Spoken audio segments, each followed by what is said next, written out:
Hello everyone, welcome back to my channel শখের রান্নাঘর। তো আজকে দেখতে পাচ্ছ খুব লোভনীয় একটি খাবার নিয়ে চলে এসেছি। আর শীতকালে যদি সকালে বা রাতে এরকম টিফিন হয় তাহলে কিন্তু আর কিছু লাগে না। তো আজকের রেসিপি কিন্তু চিকেন ঘুগনি, আর চিকেন ঘুগনির সাথে লুচি রয়েছে, পায়েস রয়েছে। তো চিকেন ঘুগনির জন্য দেখো প্রথমে মটর, এই ডালটাকে বলা হয় মটর ডাল। মটর ডালটা ভিজিয়ে রেখেছিলাম আগের দিন রাত্রে। আগের দিন ডাল ভিজিয়ে রাখলে খুব সুন্দর ভেজে আর অনেক বড় বড় হয়। আর তারপর প্রেশার কুকারে দিয়ে দিচ্ছি। প্রেশার কুকারে একটু সিটি দিয়ে নিলে ডালটা সেদ্ধ হয় ভালো। তবে প্রেশার কুকার ছাড়াও কড়াইতে করলেও কিন্তু ভালো সেদ্ধ হয়ে যায়। তবে ডালটা কিন্তু ভিজিয়ে রাখতে হবে একটু বেশি সময়, মিনিমাম 6 ঘন্টা ভিজিয়ে রাখলে পরে ভালো ভিজবে।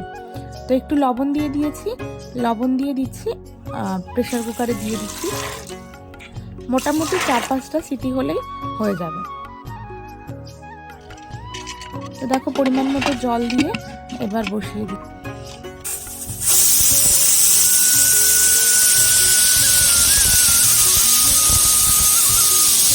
এবার দেখো চিকেন ঘুগনি করার জন্য নিয়ে নিয়েছি সেদ্ধ করা মটর, চিকেন টুকরো করে কেটে নিয়েছি ছোট ছোট টুকরো করে, আর সাথে আলু কেটে নিয়েছি, লবণ, হলুদ, টমেটো, পেঁয়াজ কুচি, আর রসুনও কিন্তু লাগবে, রসুন বাটাটাও দিয়ে দিতে হবে।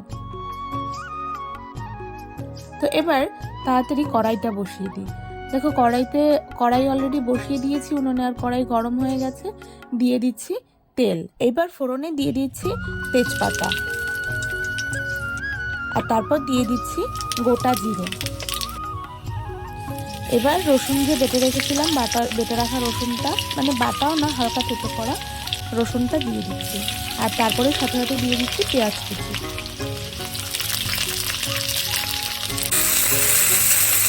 এবার এই পেঁয়াজ আর রসুনটা একটু ভাজা ভাজা হয়ে গেলেই তার মধ্যে মশলা দিয়ে দেবো। আর এটা হচ্ছে বেটে রাখা মশলা, এর মধ্যে লঙ্কা রয়েছে, জিরে রয়েছে, আদা রয়েছে। এবার এই মশলাটা দিয়ে একটু কষিয়ে নেব।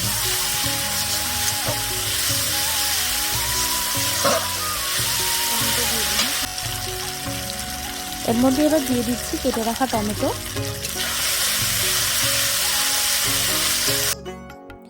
আর এটা দিয়ে দিচ্ছি একটু লঙ্কার গুঁড়ি। লঙ্কার গুঁড়িটা দিলে কালারটা বেশ সুন্দর হবে, ওর জন্য সামান্য একটু লঙ্কার গুঁড়ি দিয়ে দিলাম।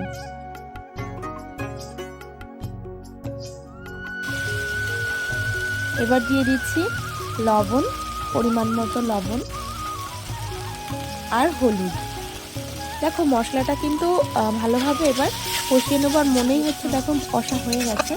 এবার এর মধ্যে দিয়ে দেব যে কেটে রেখেছিলাম, মানে টুকরো করে রেখেছিলাম যে চিকেন, সেই চিকেনগুলো এবার এর মধ্যে দিয়ে দেবো। আর চিকেনটা দিয়ে কিন্তু একটু ভালোভাবে কষিয়ে নিতে হবে, নাহলে কিন্তু চিকেনের যে স্মেল, সেই স্মেলটা থেকে যাবে। তো খুব ভালো করে চিকেনটা দিয়ে দিয়েছি, আর সাথে দিয়ে দিয়েছিলাম আলুগুলো। আলুটা যেহেতু ভেজে নিইনি তাই এখনই দিয়ে দিচ্ছি, তাহলে আলু আর চিকেনটা একসঙ্গে সুন্দরভাবে কষা হয়ে যাবে। তো এইবার কিন্তু বেশ খানিকটা সময় ধরে কষাতে হবে। ঘুগনি কিন্তু যেরকম রুটির সাথে খাওয়া যায়, লুচির সাথে খাওয়া যায়, আবার শুধু ঘুগনিও কিন্তু অনেকে খেতে পছন্দ করে। আমি তো খুব খেতে পছন্দ করি। আর আমার মতো তোমরা কে কে আছো যে শুধু শুধু ঘুগনি খেতে পছন্দ করো, একটু জানিও। আর ঘুগনি জিনিসটা কিন্তু আমাদের বাঙালিদের খুব একটা প্রিয় খাবার। তো দেখো কষা কিন্তু প্রায় হয়ে এসছে। এবার এর মধ্যে যে সেদ্ধ করে রেখেছিলাম যে ডালটা, সেই মটর ডালটা এবার দিয়ে দেবো। দেখো মটর ডালটা সেদ্ধ করার পরে কত বড় বড় হয়েছে, ফুলে ফুলে। তো এবার ডাল দিয়ে আর একটু কষিয়ে নেব। ডাল দেওয়ার পরে খুব বেশি না কষালেও চলবে, সামান্য একটু নাড়াচাড়া করলেই হয়ে যাবে। এবার এতে দিয়ে দিচ্ছি পরিমাণ মতো জল।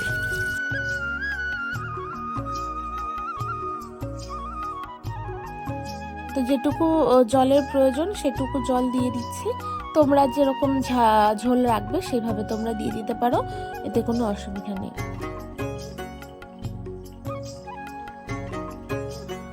আর ঘুগনিটা একটু ঝোলঝোলি বেশি ভালো লাগে, আমার কাছে তো ভালো লাগে। আর বেশি শক্ত হয়ে গেলে, মানে টাইট হয়ে গেলে কিন্তু ভালো লাগে না অত। তাই একটু ঝোল ঝোল রাখবো দেখে একটু ঝোলটা বেশি দিয়েছি আমরা। তো দেখো এবার ফুটে গেছে, আর ফুটে গেলে দেখবো যে আলুটা গলেছে কিনা।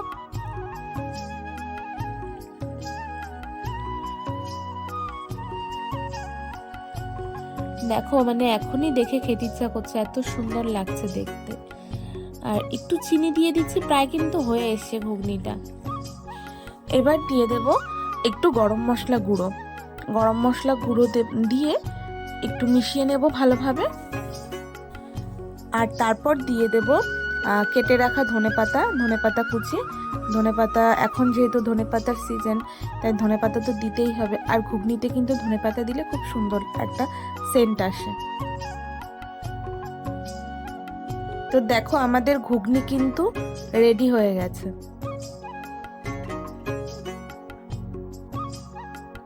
আর বাইরে দোকানে যেরকম ঘুগনি হয় তার থেকে কিন্তু অনেক বেশি টেস্টি হয়েছে এই ঘুগনিটা। দেখো ঘুগনি কিন্তু পুরো রেডি। এবার কিন্তু লুচি বা রুটি দিয়ে খেয়ে নিলেই কিন্তু হয়ে যায় ঘুগনি। তো দেখো কত সুন্দর লাগছে দেখতে, আর খেতে তো অসাধারণ হয়েছিল। তো তোমরা যারা যারা ঘুগনি খেতে পছন্দ করো, চিকেন ঘুগনি একবার এভাবে বাড়িতে ট্রাই করো, আশা করি খুব ভালো লাগবে। তো আজকের রেসিপি কিন্তু এই পর্যন্ত। অবশ্যই ভালো লেগে থাকলে একটা লাইক, কমেন্ট, শেয়ার, আর যারা এখনো সাবস্ক্রাইব করোনি একটু সাবস্ক্রাইব করে দিও আরও ভালো ভালো রেসিপি দেখার জন্য।